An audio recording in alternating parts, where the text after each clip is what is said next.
and welcome to another episode of the It's Just a Hill Cycling Podcast. I am John Stenning, and I am here with BSP. I forgot, I was going to put my Giro d'Italia hat right on the table here. I forgot, it's downstairs. I was wearing it earlier, but the brim's a little bit crooked, but I do have my Giro bottle, so let's just put that right here on display. Lovely. Thank you, Giro bottle. Yes, this is from the Giro. Sorry, Brian, I was supposed to introduce you, but we'll get to that in a second. This is from the Giro last year. My parents went with my cousin and some of my other family members. My dad got me this, the hat, that bag, that Swan Year bag, and a t-shirt. All the Giro last year. Wow. Yeah. And so thanks to my parents. It's from the Giro. It's not just from like the Giro website. It's like from Italy. I like that. Right. I think my dad also got me a newspaper. I have it around here somewhere. Oh, you got to get the newspaper, right? Yeah, you got the newspaper. Well, because that's La Gazzetta dello Sporto. I think that's the sponsor, the main sponsor of the Giro. That's a newspaper. Right. Some people don't. Wasn't that was the history of the Giro? Yeah, it was like to raise funds for the newspaper? Yeah, I think something so. like that? Yeah, some Italian thing. Goodness gracious, Cal would be upset. Yeah. He's told us a bunch of times. Yeah, some not history. I'm not the historian. Yeah. Well, BSP. Something about newspaper. Yeah. Welcome. Thanks for coming. Hey, thank you. We're going to talk about bikes. Let's talk about our current riding first, if you're okay with that. Sure. We sort of talked about it beforehand. Not your current riding, but that we were going to talk about it. It's not like it's a secret. But we're going to start with you. Let's talk about your riding. All right. Yeah. So my riding lately, I have been riding. Yeah. Which is better or worse than it had been more previously. Yeah. I never stopped riding. Yeah. But, forgive me for the redundancy, but because I have mentioned it a little bit on recent podcasts this year, but just, that just sort of an overuse injury on my knee partway through last year, maybe that sprung up in maybe July to August-ish, and then had to really cut back to let the knee, flare down. Ooh, yeah. That's not what you would say. Flare down. That's not what I would say, but I mean, the issue was like a flare up, so I said flare down because it wasn't like something broke and it needed to heal. It was flare down sounds like a Pokemon move. To calm down. Flare down. Flare down sounds like a Pokemon move to me. To me, just like how Tempus Fugit in Watopia sounds like someone sneezing. Every time I see Tempus Fugit, I think Gesundheit. That's just how my brain works. I've never thought that. All right, I know it's Fugit, but yeah, at least I think it's Fugit. Tempus Fugit? It's Latin, right? Yeah, it's Latin. I just think like fug it. Tempus Fugit. Tempus Fugit. Get that tempo up. Just go fast. That's Tempus Fugit. Yeah, I spent a lot of money this past season on my Tempus Fugit subscription. Did you cancel? Yeah, I canceled. Zwift just went up. Yeah, I saw that. What did it go up to? $20? I think that's what someone said. I did in the group chat, but I don't remember what it was. I know it went up. I canceled. Where was it before that? It was at 15 before. It was roughly. And now 15. it's 20 or 25. Oh, no, 20. Well, I feel like it would make sense for the business model if they had to raise their prices, like for the summerish time, because they're gonna have less people doing it. Yeah, but they don't offer. They're not offering anything else. Yeah. Oh, what do you got? You got fake Scotland from the Worlds 2022. Oh, I did some Scotland rides actually. Yeah. Guess what? You get to ride in digital Glasgow. Who cares? Yeah. Not me. For the first time recently, I did care. You did? Yeah. Why? Because I'm going to Scotland. Oh, well, but that's spoiler in like 2 weeks, actually. We can talk about it later. Yeah, it's very exciting. It's very exciting. I'm super excited. We can talk about it later. Yeah, so riding for me, end of last year was rough. 2020 to 2023, I was riding a lot. You know how much I was riding, putting in, it's all personal, it's all relative. But, for me, I was riding a lot. I was spending a lot of hours. Yeah, 10 hours on the bike a week, on the right? bike. Oh, yeah, at least anywhere from 10 to 18 hours average, plus another 3 to 4 average in the gym a week. And then all the time, just in the house with like things like yoga, stretching, rolling, so it's probably over 20 hours on average every week, just doing exercise or exercise related things. And that really was cut back. And it was a tough transition because there were other things in my life that also weren't happening. Like work was getting a little bit slow or pretty slow. And then so I wasn't going to the gym. I wasn't riding just to help my knee heal and all that stuff. And it definitely, that in combination with weather changing and getting colder and crappy and all rain. Yeah, it's such a rainy, so much. It's been so rainy the past even year too. Yeah. That definitely was a bit depressed and just trying to like re-examine things, and it just made me think about the bike so much more differently. Jeez, that was bad grammar. So much more differently. So it made me think of it so differently. Yeah. In a good way or in a bad way? Like, well, bad in the sense that I just wasn't motivated to ride. Yeah. But I mean, I still liked it. Yeah. I definitely still liked it and still like it now, but I had no motivation to get back to like work hard and force myself to get back to where I was time-wise and effort-wise, on the weekly basis. Yeah. Because, in the process of that stepping back and not riding anywhere near as much, I would say I cut back to around like maybe 15 to 20% of what I was doing. Yeah. Pretty significant. 20% capacity I was at from what I was before. But I was still getting, a few rides in the basement a week and Tempest Fugget. Yeah, just on the trainer in the basement and watching other stuff. And but all that time off the bike, it gave me so much more time to do so much time to do other stuff. Yeah. And weekends started to look different because I wasn't going to as many, Sunday morning rides or going out for 4 or 5 hour rides on the weekends. And that allowed me to sort of reinvigorate some other interests of mine. Like I started to read again. Yeah. And always been into space, but like, oh god, this guy loves space. I had to bring it up. I'm gonna. Well, the last time we were really talking about space was the eclipse, I think. Oh, that was like probably, big space talk.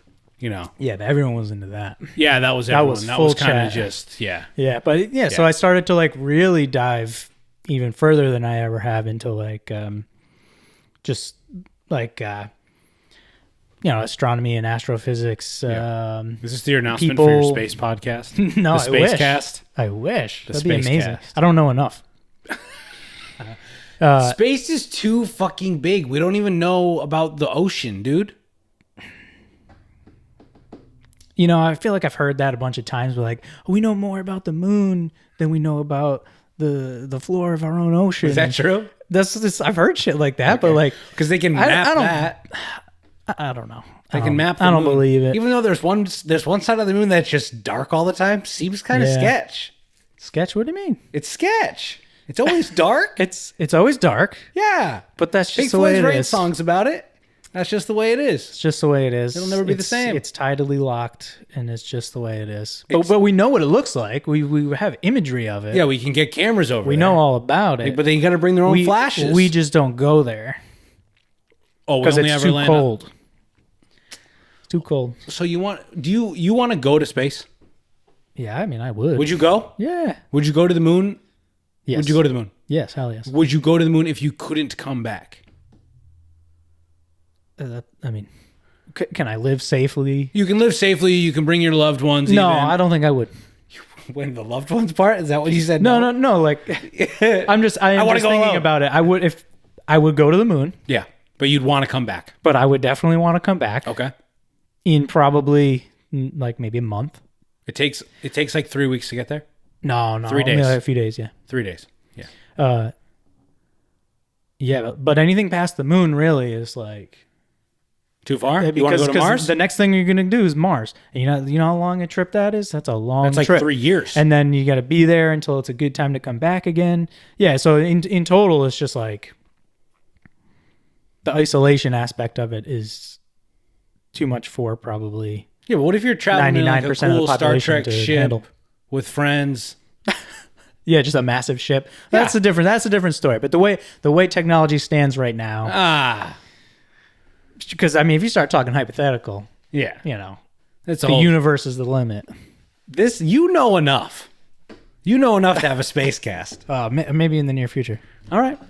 Let's get it going. So anyway, so that's one of the things that I was able to spend a lot more time doing. And I just follow all these YouTube, space journalists, if you will. Love this. Fantastic. Anyway. Yeah, you need to be well-rounded. Anyway. It's not just bikes. Yeah.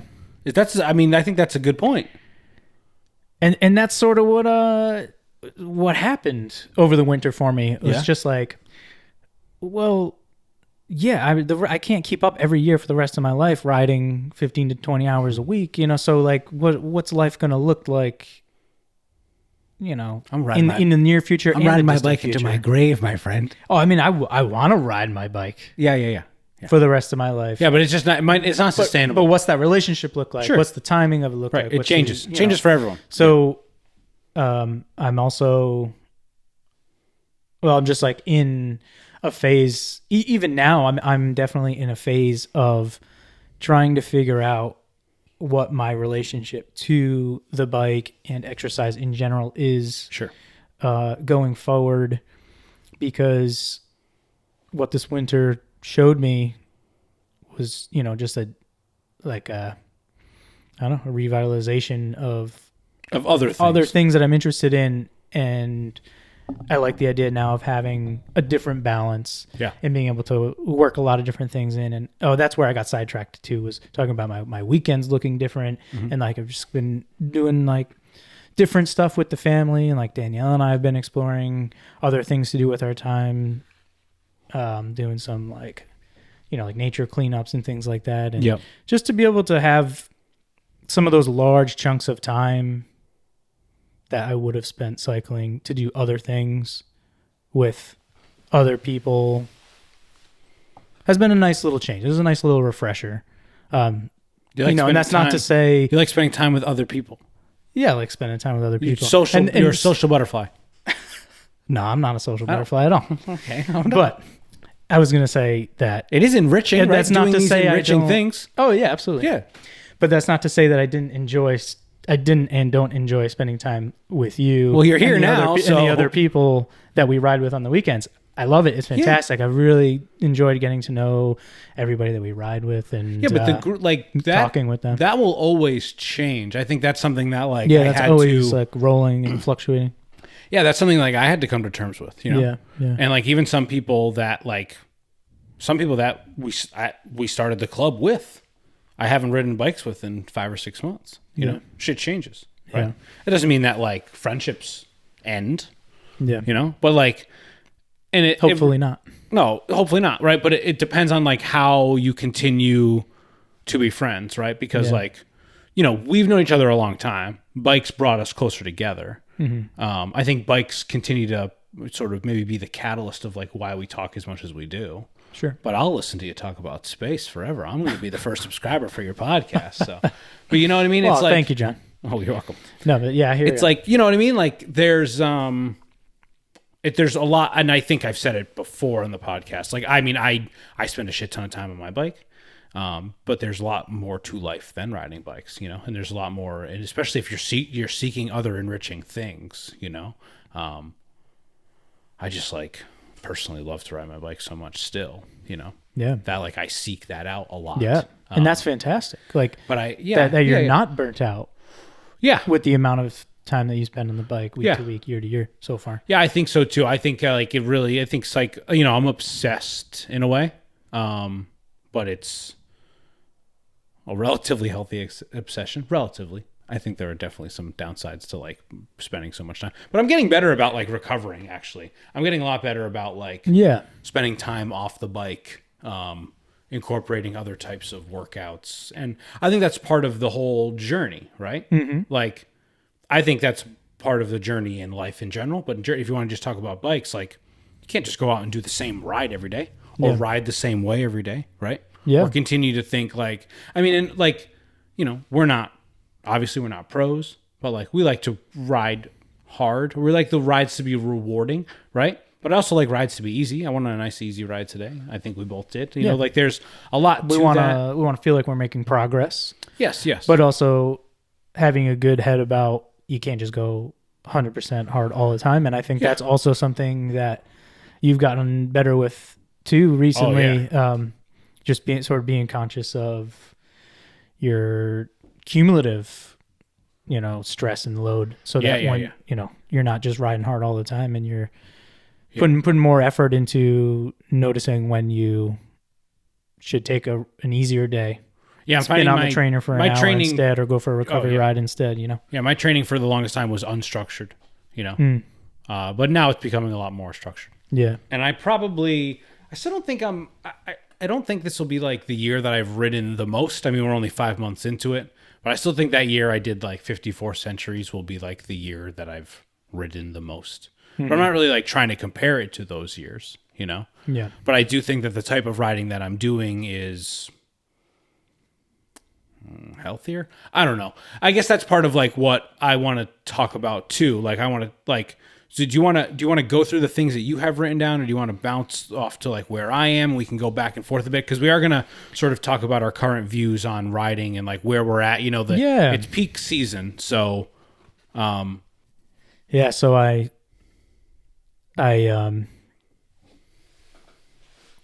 definitely gained some weight over the winter with, cutting back my fitness so much. So I'm just at a point, like I was saying, of reassessing and trying to figure out what my relationship will be. And also one of the biggest things is, because, it's starting in roughly 2019, I got into fitness so much more and got into riding and lost a lot of weight. And so ever since I lost weight, that was my life, was putting in all those hours on the bike and in the gym. And I definitely think I got burnt out. And I even was conscious of dialing things back a bit in the colder seasons and not going too hard, too quick, or too early in the year, so that by the time real nice weather comes around and the late summer comes around, I'm not fully burnt out. Yeah. And even with being conscious of that, I would say I still went through little ebbs and flows of wanting to like take some time off. But yeah, I think this past winter was really like I hit a burnout patch.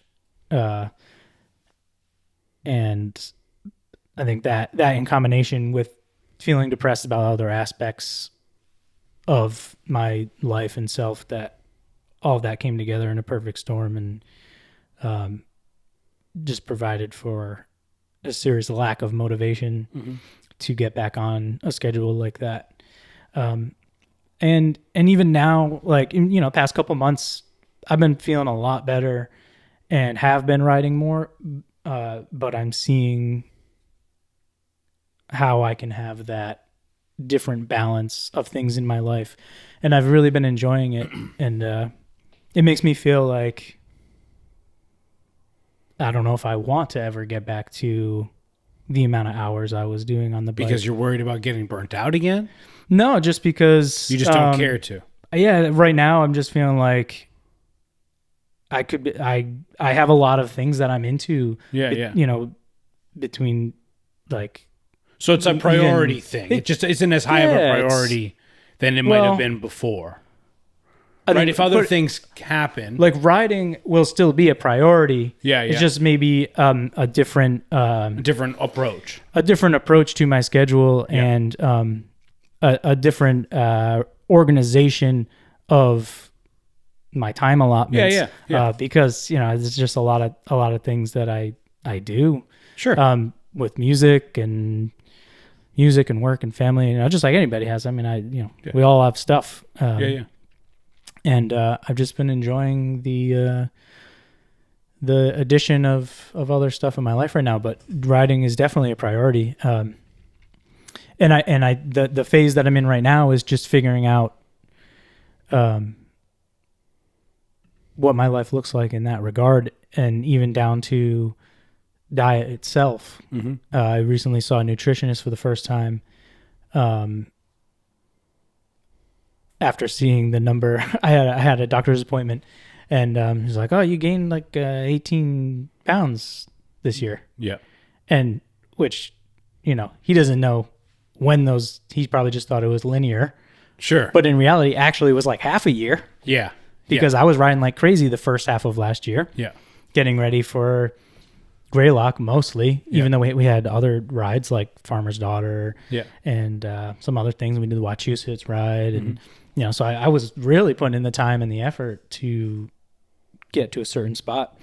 So to know that I gained that much weight in, say, 6 to 8 months or something was pretty rough. And he was just like, oh, yeah, you should see a nutritionist if you want.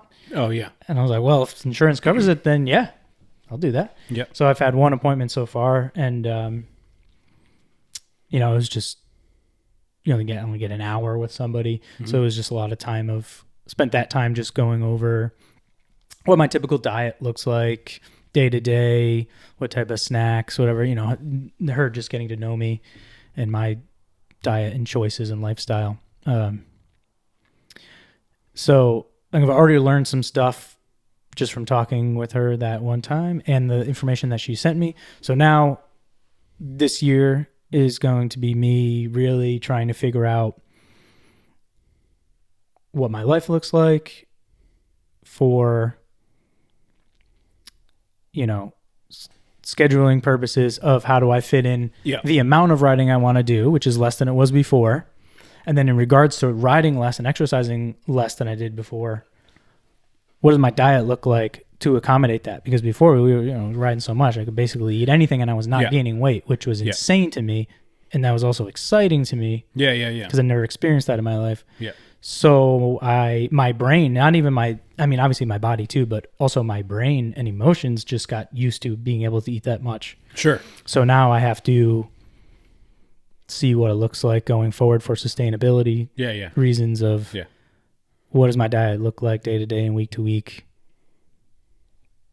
and how much exercise do I do, and how do I keep weight off. And part of that I think will be hopefully accomplished very well and easily by talking with a nutritionist more.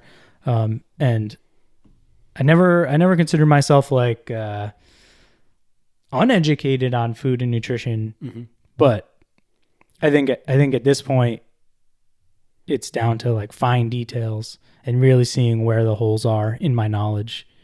And even just from the one meeting, it was good. I'm excited for the next meeting, which is like in a week or two. I don't really know yet because I'm not exactly sure for like healthcare purposes, how many they'll cover a year or something, but I'll have at least a few appointments with her. Yeah. Yeah. And it was funny. We were able to talk about cycling a bit because she has another friend, and she's local. She's in Rhode Island. She has another friend that rides. So she was able to like lend some direct knowledge to me in comparison. Yeah. For of like what knowing, type you mean like like what type, well just knowing like she's not like a sports nutritionist, gotcha, but does have a bit of experience in that field, but then can also relate to me in that sense because she has a good friend that she knows some of their dietary choices around the amount of exercise that he does. So it was interesting. Oh, that is cool. So that's where I'm at. Nice. But I will keep riding. Good. I definitely will. I definitely love it. Yeah. I just think, what that looks like for me is different. Yeah. Going forward. Yeah, I think that's productive, right? Can't always be the same. I mean, I already said that, right? Yeah. Yeah. Well, I'm going to keep riding all the time. I actually want to keep riding more. And I guess what I like, my training has been pretty solid lately. I took a little bit of time off in like maybe February, 9 days off or something, and then tried to start to ramp it back up. The weather wasn't great, but now that the weather's hitting, I've really been trying to do like these longer rides because I'm learning that I love like an endurance day more than anything, which is part of the reason why I'm realizing that like my recovery rides are important because I'm putting in so many like 3+ hour rides. Yeah. Like I want to say the majority of my rides where like I'm going to do a workout as opposed to, let's say, a recovery effort. But if I'm actually going to try to go like have not that recovery rides aren't productive, but you know what I mean? Like an active workout as opposed to a recovery ride. Yeah. I'd say the majority of those are over 3 hours long. And I'm realizing that like, I like that, but it's also making me sort of cherish the like the hour and a half or 2 hour ride, that might be like still a hard effort as opposed to a recovery ride. So I guess I'm. Yeah, I was gonna ask what you meant. What exactly do you mean by a workout ride? When I'm riding hard and not just doing recovery, so anything Z2 or harder. Oh, okay. Anything Z2 or harder to me is a workout. I was thinking you were classifying them as like a workout ride and then a really long endurance ride. Yeah, no. And then recovery. No, those are all different types of workouts, right? To me, a long endurance ride, even like a an average of 2 watts per kilogram or something, is still a workout because you're out there for a long time. Like, I don't think a recovery ride should ever be longer than an hour and a half. And actually, you told me once that you thought the perfect recovery ride was 40 minutes long, and I don't know if you still believe that. But I believe that the perfect recovery ride is 40 minutes long because you said that to me, and I started doing recovery rides that were 30 minutes. I started doing ones that were hour, and this 40 is like the sweet spot. 40 is like a nice, good sweet spot. Yeah, I was going to say like 40 to an hour. Especially at like a higher cadence, like to me, I really want to keep my cadence up on a recovery effort, which is why I do it on the trainer so much because I can just like spin at 90 plus, Don't hit any hills. Nope, it's absolutely perfect. So you don't feel like you need to surge, you just keep it there on ERG mode or not, right? If you're really trying to be really good about your watts, you don't want that erg mode on. Yeah. But I put erg mode on all the time. I'm not an erg mode hater. Well, I mean, I know erg helps you stay there. Yeah, there are erg mode haters though. Sure. Yeah, but whatever. There's haters for everything. Everything and everyone has haters. Yeah, that's true. That's true. I like erg mode though. I like it too. However we want to say it. Yeah, erg. I like erg. It's better than ERG. So my training's been good, but I do want to lose like 5 or 10 pounds, and I'm not sure if this is because I know I would feel better being like sub 170 pounds, or if it's just because like I have a weight obsession.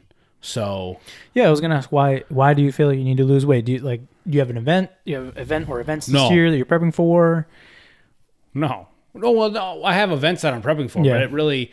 But you're not saying, I think I need to get to this weight. I think I could tell you like my ideal race weight would be like 160 or 165. I'm not racing my bike though.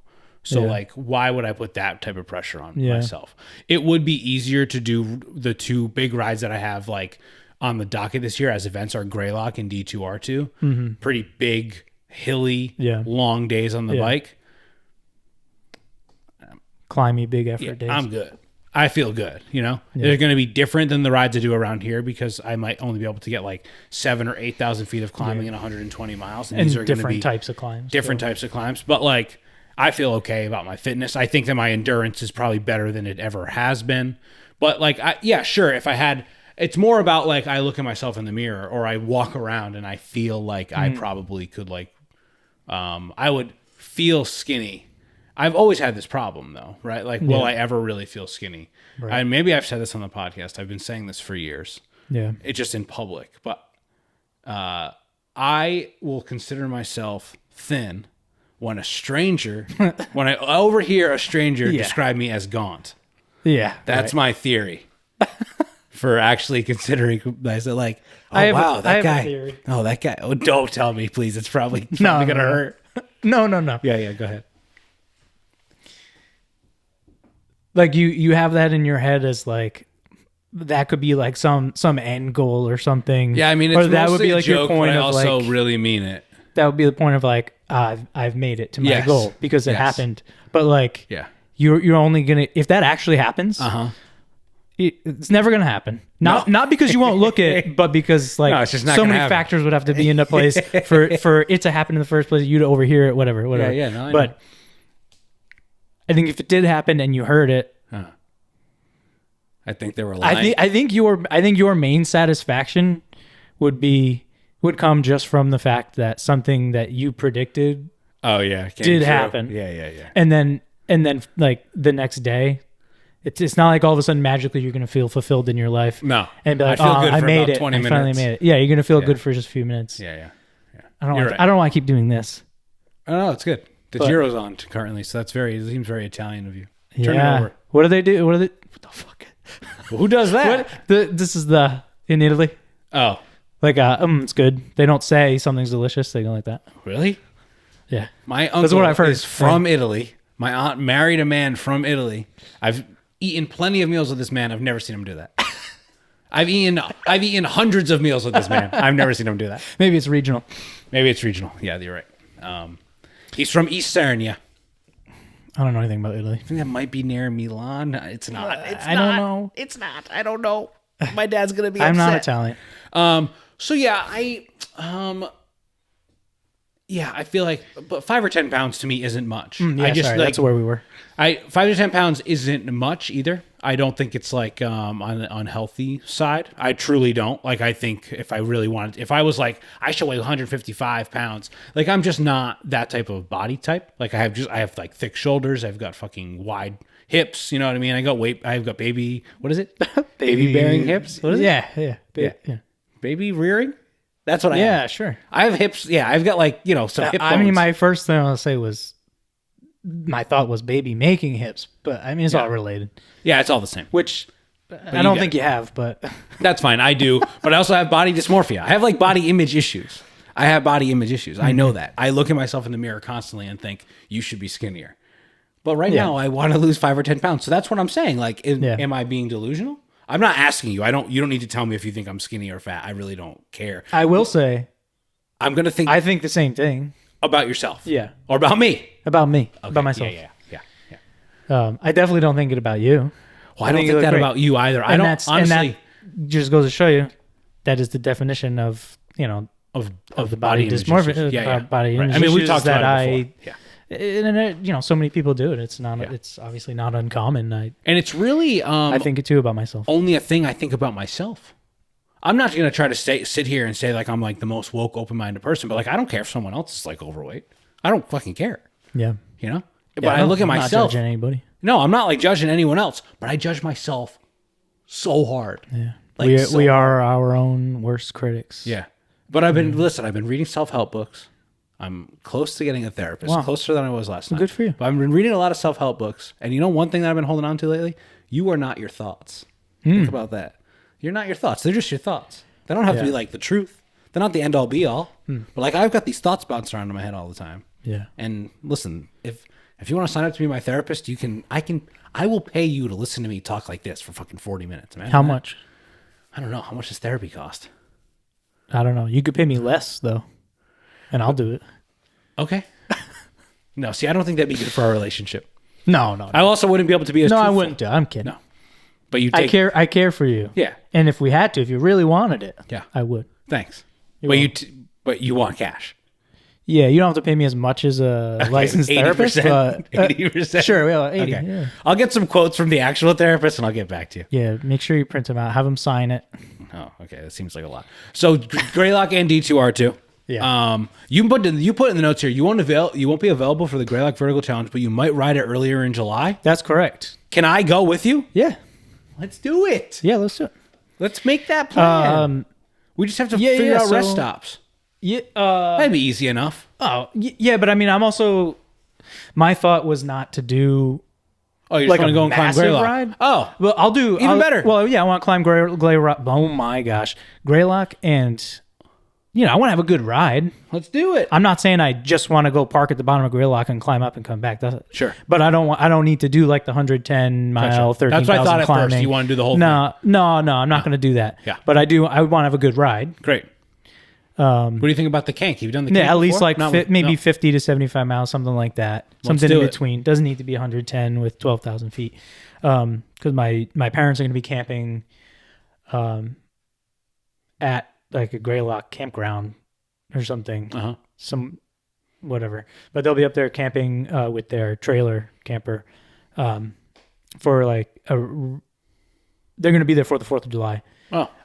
So hopefully it works out that I could get up there. And we could stay with them. We could just pitch a tent outside of their camper or something like that. That way we know we have a place to stay. Well, let me know. Or we could get something. We don't know what big plans right now. But something like that where I would really like to do that. Right. Well, I am doing the Greylock ride again. Yeah. And I'm sorry you can't. Yeah. I have a scheduling conflict, so. Yeah. But it's it's one of the best rides. I'm signed up for it, and I think it's gonna be a lot of fun. Yeah. I probably, honestly, maybe I would do it and work towards doing it if I didn't have a scheduling conflict. You know what I mean? But yeah, great. You have a scheduling conflict. Yeah. Whatever, man. Things happen. Someone for this weekend was like, I just posted the weekend IJAH ride. This is such a tangent, but real quick. I just posted the weekend IJAH ride for Sunday, and someone on Rhode Island Gravel was like, I have a Farmer's Daughter ticket, which is this Sunday. I was like, fuck, I should have done that. Maybe I should just do this. And then I was like, shit, I made a group ride, and 3 people already RSVP'd. I could have just canceled it, but I'm just going to stay here. And so I'm upset I'm not doing Farmer's Daughter again. I should have signed up for it. It was fun. There was like one part of the ride that was not fun. But other than that, yeah, loved the ride. Thought it was so loved fun. the ride, but it was also fun that a lot of us did it and we weren't all going again. So that was another factor. I was like, what am I going to do? Just drive up alone? Yeah, it's ride kind of a long alone, drive. hang out with people that I know and that I like to ride with and stuff. But still, but that's okay. D2R2, Adam and I are doing that, nice. And that's like a week or 2 after Greylock. So that'll be fun. That's in August. Yeah, early August maybe. Okay. Sounds right. Yeah, and D2R2 is basically very similar to Greylock, but like a gravel ride. Yeah. Lots of climbing on both. I don't know if they'll necessarily be like my S tier cycling event for the year. I want to do something bigger. I guess I'm kind of trying to wait to see how work shakes out when the weather gets warmer. But I want to just go ride my bike for like 5 days straight. I was going to ride my bike to Florida. I think maybe we talked about it off the podcast. I was going to ride my bike to Florida with my dad. We were going to ride together. I didn't know that your dad was going to be part of it. I know it's an idea that you've talked about for a while. Yeah. I've talked about it. You think he knew? Yeah, I hope he knew. We talked about it for a while. I've talked about wanting to do it. I was going to be doing it basically right now. We were going to be doing it in May. But if you haven't listened to the previous episode of the podcast, but I got into a really bad accident. But guess what? Today he was cleared to ride his bike again. Wow. Yeah. So that's pretty big. Amazing news. Because I think he was, I don't think it's ridiculous to say that he was much closer to death than he was to riding his bike ever again at one point. And now he'll be riding his bike again. Scary and he called me today and he was like, he's going to ride again. And he's talking about maybe getting a new bike. And so that's exciting. That is very exciting. Yeah. But so I'm not riding my bike with him to Florida because let's be honest, Dad, you wouldn't be able to keep up at this point. But I still want to do something like that. And I'm waiting for the weather to be a little bit warmer and to have like a couple weeks of like no shoot days to just like, I don't know, ride my bike around all of Maine or something. Something like that sounds fun. That sounds and remote. Great. And exactly what I want to do. Throw all my camping gear on my bike, maybe spend one night in a motel or something. I am going up to Maine a little bit later this year, and I'm going to spend some time with Jocelyn, and I'm going to like bring my bike and stuff. But I don't know. I want to do something a little bit different. So I feel like I need a big goal for the year. Like that's what and I don't know. I think it's maybe just because my schedule does sort of like my schedule is anything but consistent. It's part of the reason why the podcast doesn't come out consistently. Yeah. And it's why like I want it to come out more consistently because I think it's better for me to have the structure, but I also think it's just, better in general for everything. And my schedule is so all over the place, right? Like most of my work is from home and I have shoot days and like that basically means like 100% of my day is dedicated to that. So it's hard to get around to other things. And when I have like 3 or 4 of those days in a row, it really feels like overwhelming in that moment. And then it like passes and I'm like, oh, okay, I got to catch back up on like whatever, hosting group rides or editing videos or, going and riding my bike long. So maybe I can just put aside a couple weeks in like June or July when it's really nice out and do some bike packing trips. Cause I do want to go. Yeah. I love bike packing. I think it's one of the most like pure types of riding that I've ever done. It really, speaks to my want for like being on the bike all fucking day and just having like no other, obligations other than riding your bike. And so for me, it's really about like bike packing or just like long days. I don't know. Yeah, it seems amazing. I haven't really done it yet. Yeah, we were gonna do it last year. Yeah, and then my knee was one of the things that got in the way. Yep. I bought all the bags and everything. I did a test ride. I rode down to actually when my parents were camping. Yep. In Narragansett, I did a little shakeout ride, camped down there. Yeah. Rode back home the next morning. It was a nice little tease. Yeah, it's a tease. I never got to do it again. Yeah. Still interested? And then I sold the bike. Oh, right. You sold the gravel bike. But that was for financial reasons. Yeah. You can still bike pack on a road bike. Yeah. I mean, I could put a little bit bigger tires on my road bike and do something. I mean, I wouldn't want to be doing crazy gravel on that bike, but I can't fit big enough tires for that. But that's the type of bike packing I want to do. I'm going to ride my gravel bike. Oh yeah, I would love it. Yeah. Mostly slick tires, probably like 32s. I have 35s on there with a little bit of knobs on them now, but I'd probably go to 32s for that ride. Well, my bike says it can fit 32s. Yeah. Sometimes I think about just having like one bike. You ever think about like one bike to do it all? One bike to rule them all. Is it true? I mean, you ain't gonna go win races on your one all-around bike, but no, right? I guess it does depend on what type of rider you are. It depends on what type of rider you are. I definitely thought about that before selling the gravel bike. I was like, well, I could just just have different wheel sets and stuff, and that could be my one bike. Yeah, so I have a Salsa Warbird, which I really like. It's a gravel bike. It's got wide tire clearance. It's set up one by with like a big cassette in the back. Good for climbing. I can go pretty fast on it because it's 12 speed, so it's got the 10 on the cassette. Yeah. Not huge chainring or anything. It's like a 44 or a 46. I have a bad memory, but it's it's not like you can totally hammer on it, and it's sort of relaxed, but it's aggressive-ish. Yeah, I had a 40 chainring on mine, so I was definitely you spin out, and I did have the 10 on the cassette, but I was still spinning out a little bit. It doesn't seem as so I would go a little bit bigger, racy as my road bike. And like I said, I'm not racing, but I do like to like get in an aero position and like ride hard. So I just really get off on stealing people's KOMs. That really what keeps me going. And that's what you live for. That's what I live for. So I took someone's the other day. Local rider Fred Prescott. He let me hold onto it for a week, and he took it back from me yesterday. How nice of him! Very nice guy. Gave you a whole week. I kept it warm for him for a week, and he came back and he took it. He didn't just go do it the next day. Nope, whole week. Good guy. Some people will take them after a day. Yeah, you know who you are. Yeah, and if you don't listen, someone tell him to listen because he knows who he is.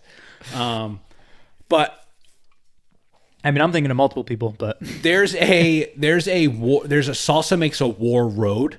It's slightly more aggressive. Do they? Like a Warbird, a little bit less tire clearance, so like it's a little bit more aerodynamic. Yeah. And I've often looked at that bike and thought, okay, if I like have these wheels that are aerodynamic and that I can put like 30s or because right now my road bike has 30s and my gravel bike has 35s. It's not that different. Yeah, I can just have one bike. Should I just sell? This is a scheme that I think of every 2 months. Sell both bikes that I have now. I also have a trainer bike that I could sell. That's what I was thinking about too. I'll sell both of my bikes and buy one really awesome. And get one really awesome one, but that's set up to like do road rides and gravel rides. Yeah. Is that impossible? Is that like a fucking like a dumb bike person's dream? No. Will you always be missing out on one end or the other? What are your thoughts on that? Yeah. Well, yeah, right? You're going to miss out on a lot. But I ride mostly road.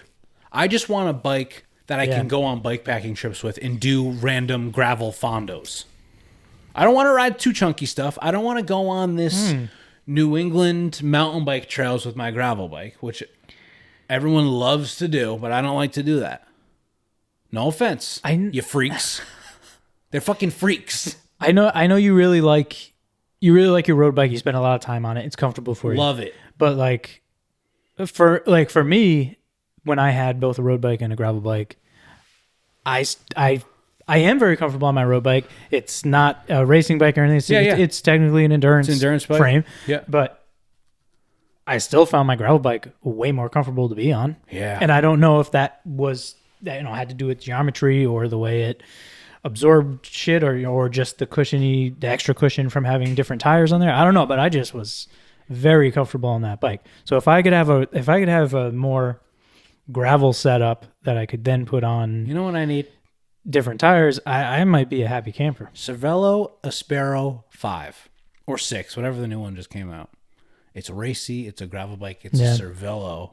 So you know I'm going to love it. It can ride gravel. It's probably pretty, I don't know. Here's the thing. Uh-huh. We're coming from this side of it. Yeah. We're thinking the grass might be greener. Yeah. But once you're over there, you're just going to be like, oh, I only have one bike. I want more bikes.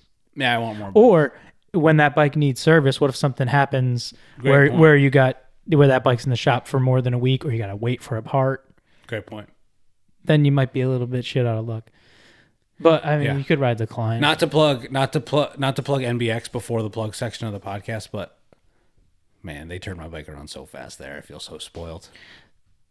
I just brought my bike to NBX last week for the first time. Yeah. They turned it around in less than a day for me. Yeah. It was great. So it's a valid argument to be like, oh, if you have another bike, but like with service like NBX's, dang. Yeah, I mean, I was already thinking, like, what am I going to do? I'll go put my old steel frame on the trainer and just spin like for the next few days. Right.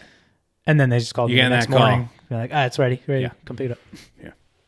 So I do think it's something to think about. It's something I think about often, like one bike to rule them all. I think we all think about it. I also hate the idea, like when I think about it, it sounds really good in an ideal situation. But then I'm like, oh, what do? Do you buy the other bike first and then like sell one, or do you sell one? Do you sell the gravel bike or do you sell the road bike first? You know, because like I'm not just gonna put it on. I don't have the cash to buy like a $8,000 bike, right?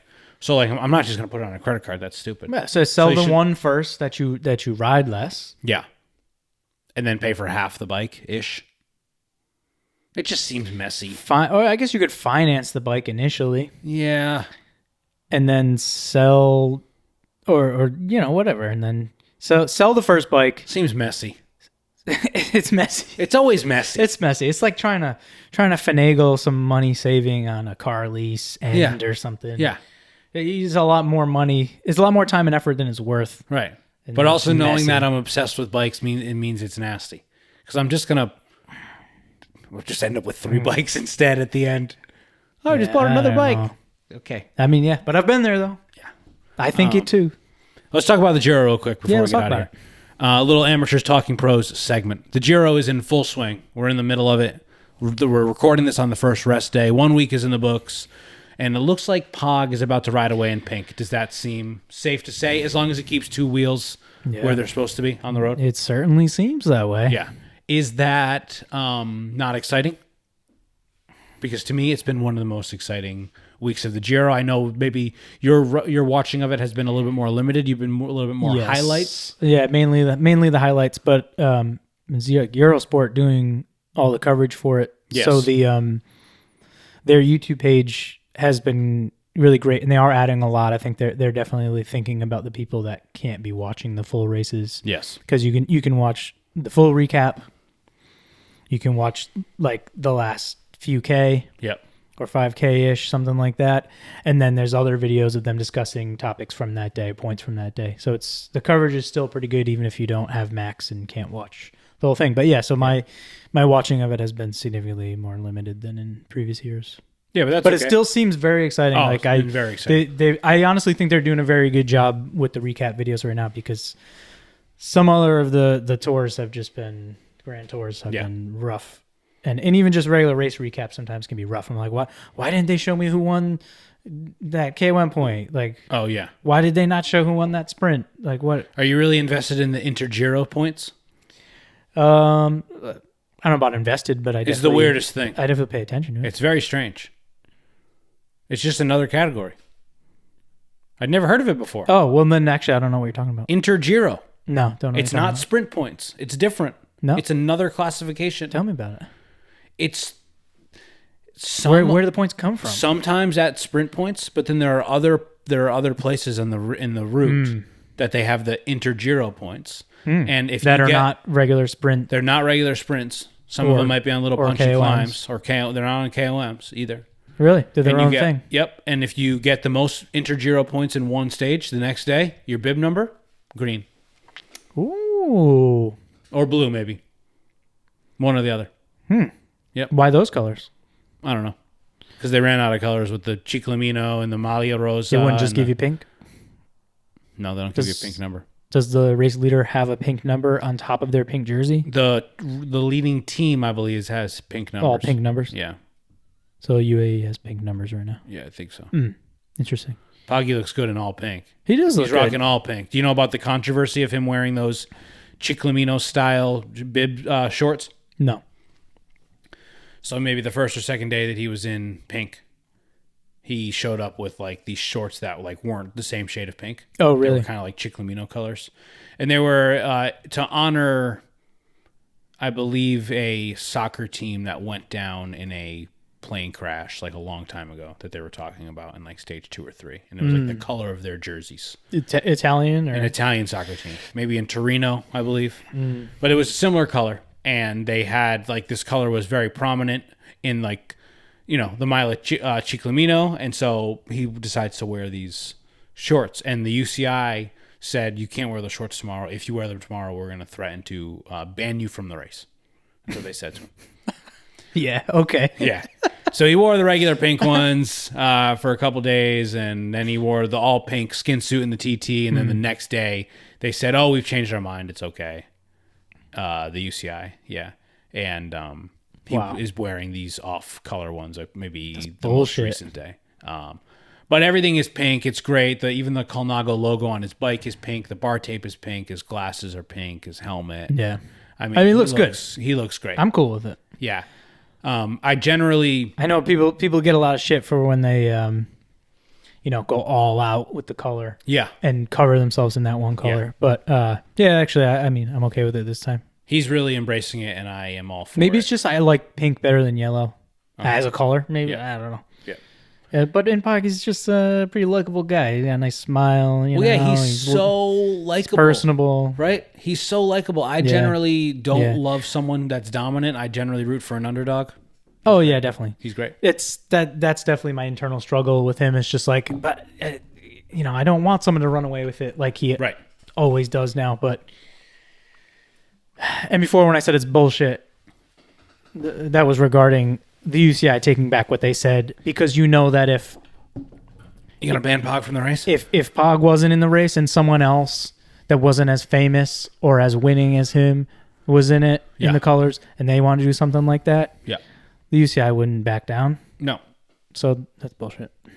Yeah, they're cowards. And actually, on the most recent stage 9, there was like a really tricky descent when the roads were like really bad. They were really slick. There were a lot of potholes. Yeah. And the UCI didn't pave that descent. They don't really care about rider safety. They just care about dumb things like the colors of the best rider of this generation's shorts. Oh my God! Yeah. You know how about paving that final descent when everybody was breaking their wheels and shit? Yeah. Awful. Do that. Yeah. The UCI doesn't care about. Who cares about his shorts? Yeah. Let's go through order of stages real quick, the winners. So Narvaez, Beast of a Ride, he outrode Pog at the end of the first one. Yeah, that was a fun sprint. Yeah, Pog, then this was like bigger climb stage. I think this was when him and G went like off and they attacked together. That was fun. It was pretty much like sort of the first medium mountain stage. Tim Merlier won the first sprint, followed by a Jonathan Milan sprint, bouncing around on the bike so much.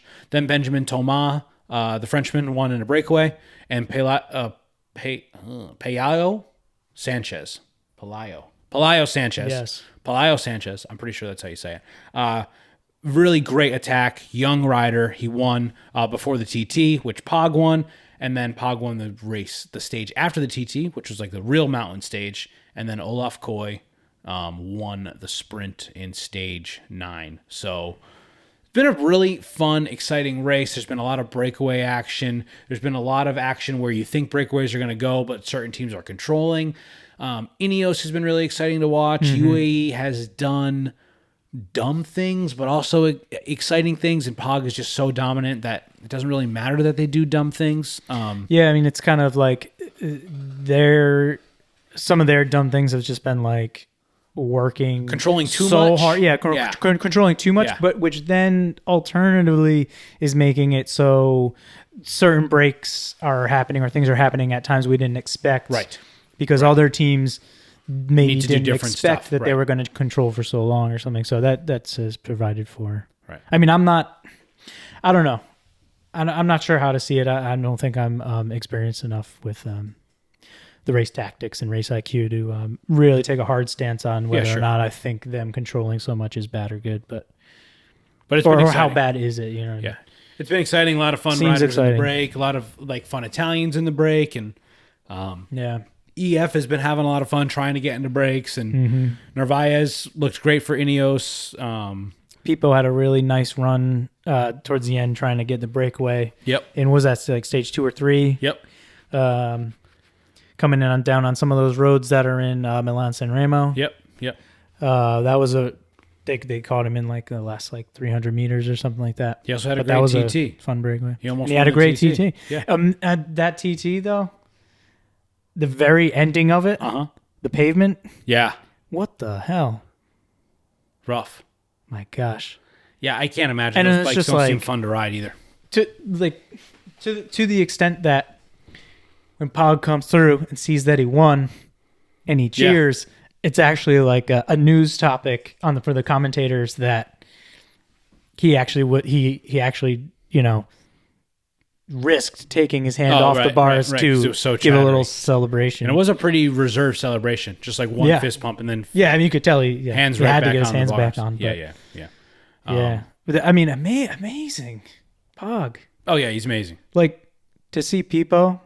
I mean, you expect Pipo to win. Yeah, like time trial. Yeah, it was a pretty good kick at the end. A little bit of an uphill. That's true. Slowed him down. I think Ghana will win the next TT. It seems generally flatter. Yeah, and maybe Pog won't go as hard. Not that it will give him the stage win, but he won't have to. Pog did crack at the Tour last year. Remember? Yes, he cracked on the last week of the Tour. He cracked. There's still 11, 12 days of racing left. There's still time for him to crack. He still wants to ride the Tour. Well, he's got a good lead right now. He could keep it at this distance and be fine. Oh, yeah. And I was going to say to that point, it depends on what he does in this, or what happens in this second stretch before the next break. Yeah. Because if you think about the Tour last year, those time differentials were a lot closer, and the competition was just a lot different as far as personnel was, for who was in it. So for sure. I don't mean to, I'm not dissing any other no GC riders, but like, this is a very different race than who he was up against directly at the Tour last year.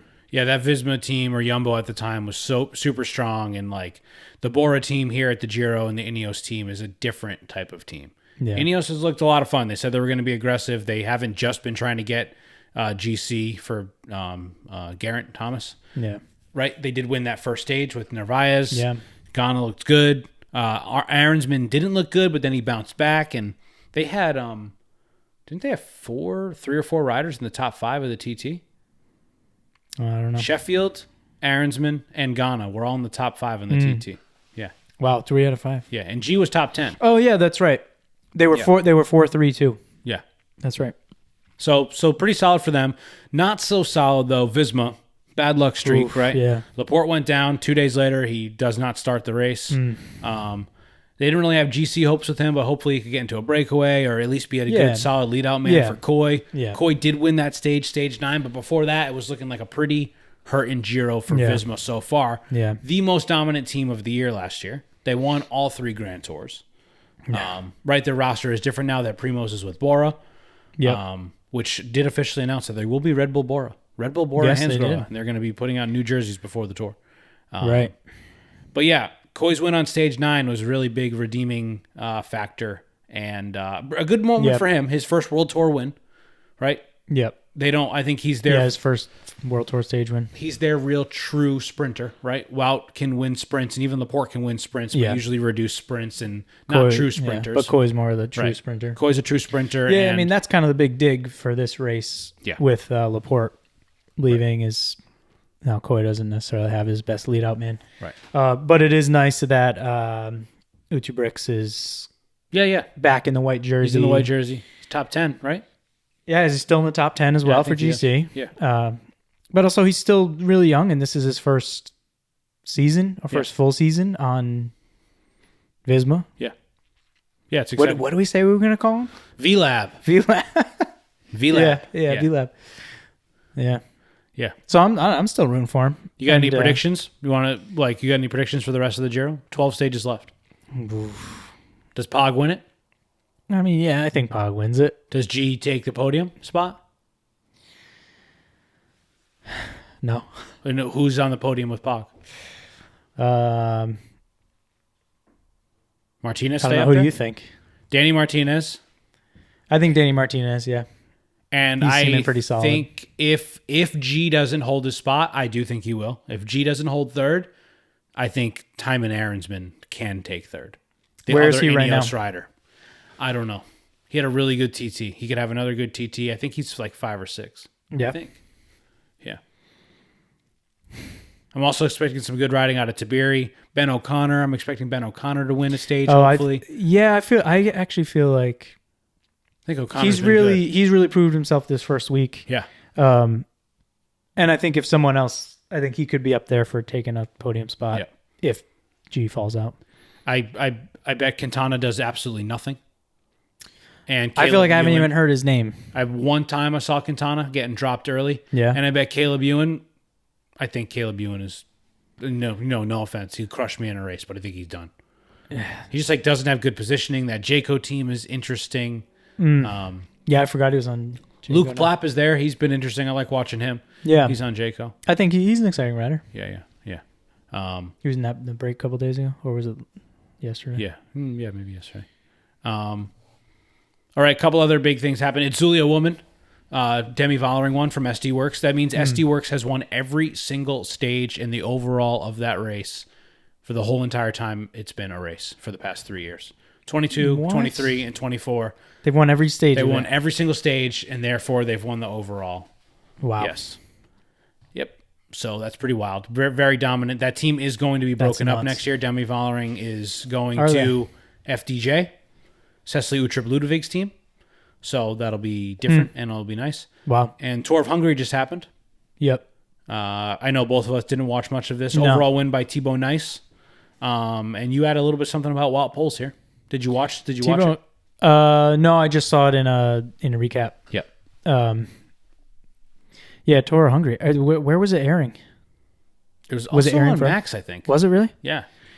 Oh man, Sagan I just don't have time to be watching it right now. Sagan was in this race. Was he really? Yep. It was the race he came back for, not on Total Energy. He was on a different team. I can't think of the name of it. French Baguette or something. Baguette Racing or something like that, for real. Oh, damn. And I don't think he did much. But speaking of old riders who are close to being washed, Cav was looking pretty good.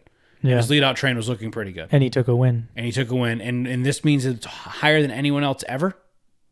That's what I think they were saying on the Tour of Hungary?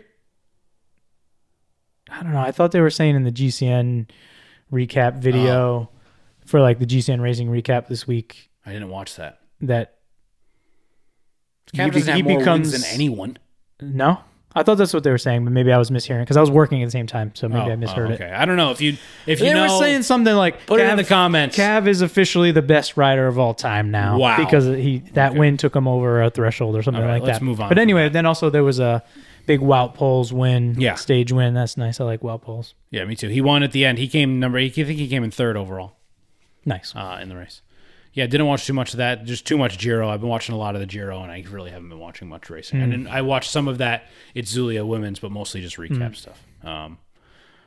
So yeah, let's start out our outro. Shout out to you, BSP. Oh, thanks, John. You know, most of the time I do this in the intro. You're not sitting here, podcasting partner in crime. You do all the audio editing. Whenever I say we should probably edit this part out, you do that, or you don't do that. I either do it or don't. Yeah, but I don't care. It's a free podcast. But thanks, Brian. Anytime anything needs to be bleeped. Anything that needs to be bleeped, anytime we say the name of beep, beep. Yeah. Yeah. There's numerous people that we beep. You know, but anyway, bleep, not beep. There's two riders that I think we bleep a lot. They're both American. They're both one's a pro, current, and one's an ex-pro. That's correct. The current pro, I'm not going to say his name, but where the fuck has he been? Probably getting ready for the tour. Oh, gross! Like the Olympics. He had a dumb crash in Strata. Oh, and then I don't know if I've seen him much since then. Yeah, probably getting ready for the tour. Probably getting ready for the tour though. I think. Well, so yeah, the cycling season is upon us, as we mentioned earlier, right? It's May. It's really getting nice out. It's even nice in the morning.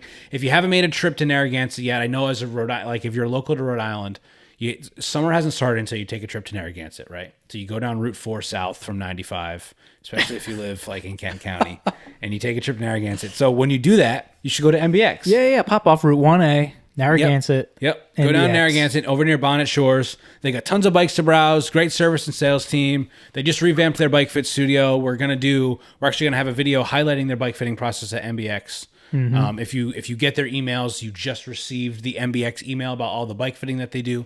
Road bikes, gravel bikes, mountain bikes, at-home trainer bikes. At-home trainer fits. Your Peloton. They'll help you fit your Peloton bike if you want, your spin bike, to get you in an optimal and an efficient position that keeps you comfortable on the bike. Being comfortable on the bike is super important. I think I hear a lot of people that are like, oh, how do you ride for so long? Like, I can't ride for more than an hour and a half without my knees killing me. Well, maybe you're positioned wrong on the bike, or you have like the wrong saddle, or you're putting too much weight on your handlebars, right? There's a lot that you can learn in a bike fit session. Takes an hour and a half, but you can get endless knowledge. And tell them It's Just a Hill sent you. Go by MBX. Also, their Thursday night group rides just started. They're going to be rolling out from the shop Thursday nights at 6:15, and they're going to be doing some outdoor grilling and stuff afterwards. Yeah, that sounds great. So see you there. Thursday nights, sometime 6:15. Yeah, Thursday night, 6:15, and it's rain pending. I think if it rains, they're not going to do it. But keep an eye out, especially you can keep an eye out on our Strava too, or our Instagram page, the It's Just a Hill, and we will try to promote that there. Sloppy John's is getting closer. I know you just sold your gravel bike, but it is scheduled for August 4th, not April 4th. August 4th, nice. You can come and hang out in my backyard. Yeah, if I'm free, I'll come hang out. I'll be here to greet y'all when you get back. Maybe I'll be in control of the snack table or something. All right, this guy wants to be in control. Make sure everything's ready when you get back. Handing out the dirt cups, because there will be dirt cups. Yeah, again. maybe. If I'm free. That's the yearly IJAH grass roots gravel grinder. A few different root options. I should have them finalized by early June. A lot of those gravel roots were sort of decimated by all the rain that we got in the past 6 months. So I got to go ride them and figure out what is good and what isn't. I know I do have those all up on Strava right now, but those are probably going to come down, and I think I'm going to put it up as a free event on Bike Reg with the opportunity to add merch, because there's going to be t-shirts and other stuff, maybe some patches for the ride. So I think that'll be an easy way for us to sell some pre-orders of merch and to get it up on Bike Reg. And there's going to be some similar routes to last year. But I also recently got a request from one of those people that like to ride mountain bike trails on their gravel bikes to do a really, messed up version for those people that like to ride that type of stuff. So a real Greasy Joe's type of version, if you know what I mean, which Greasy Joe's, is inspired me to do Sloppy John's. On the same day as a separate different route. Type of route. Gotcha. Yeah. So take a look out for that. If you're one of those sadistic type of people that like to ride single track mountain bikes with your gravel bike, there's going to be a route for you. Somebody let me borrow a gravel bike. Maybe we can get. I want to do that route. Maybe we can get MBX to loan you one. Oh. Let's do that. Wow. I'll send an email when we end the podcast. August 4th. We can figure that out. So yeah, check that out. Bike Reg, Strava. Those are all the best places to get our stuff, our It's Just a Hill stuff. And we have group rides going off just about every Sunday with other rides peppered in.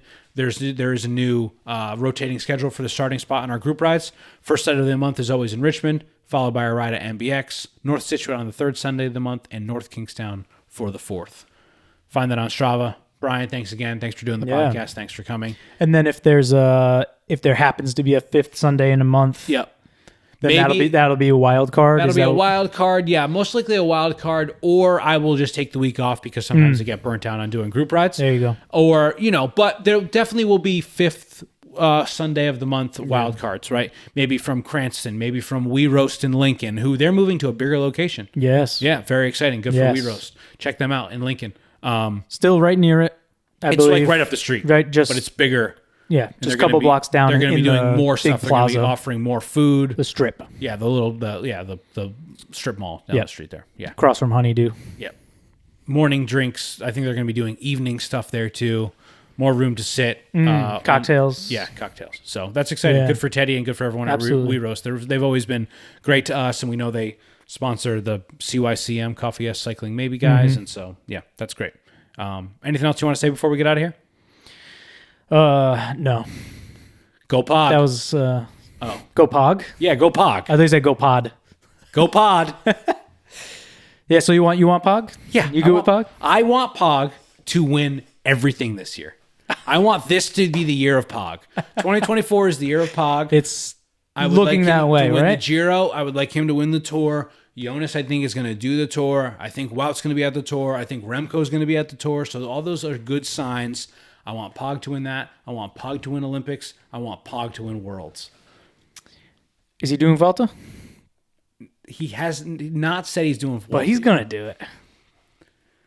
If he doesn't do Vuelta... Do you think if he wins Tour, if he wins Giro and Tour, then he's going to say, yeah, I'm doing Vuelta? Or you think if he loses Tour, he's just going to say, fuck it? And it's interesting because the Olympics come after the Tour. The Tour comes early this year, a week earlier. And is that so it doesn't conflict with the Olympics? Correct. Because remember that, like, last Olympics,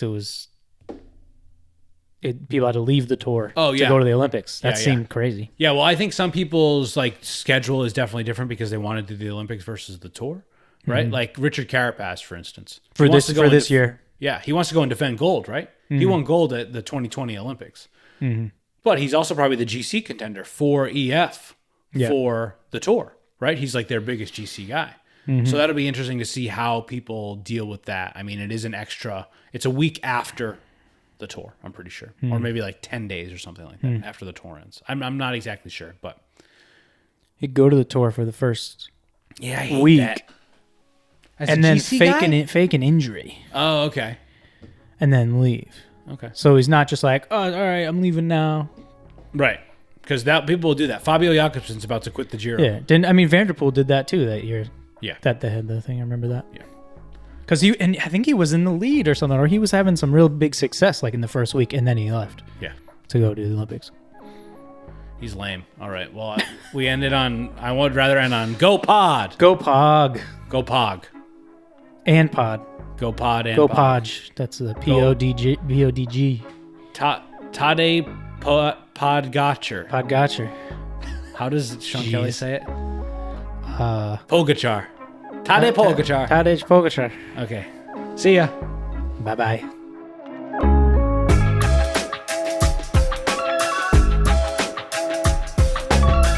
We are It's Just a Hill, a cycling club that promotes inclusion, judgment-free, with no gatekeepers. Focused on creating content from behind the handlebars to in the studio, It's Just a Hill is producing videos and podcasts to spread the message that cycling is for everyone. We are focused on reminding everyone that riding your bike can help you overcome any obstacle, because after all, it's just a hill. Decaf left, regular right. Decaf left, regular right. It's very challenging work.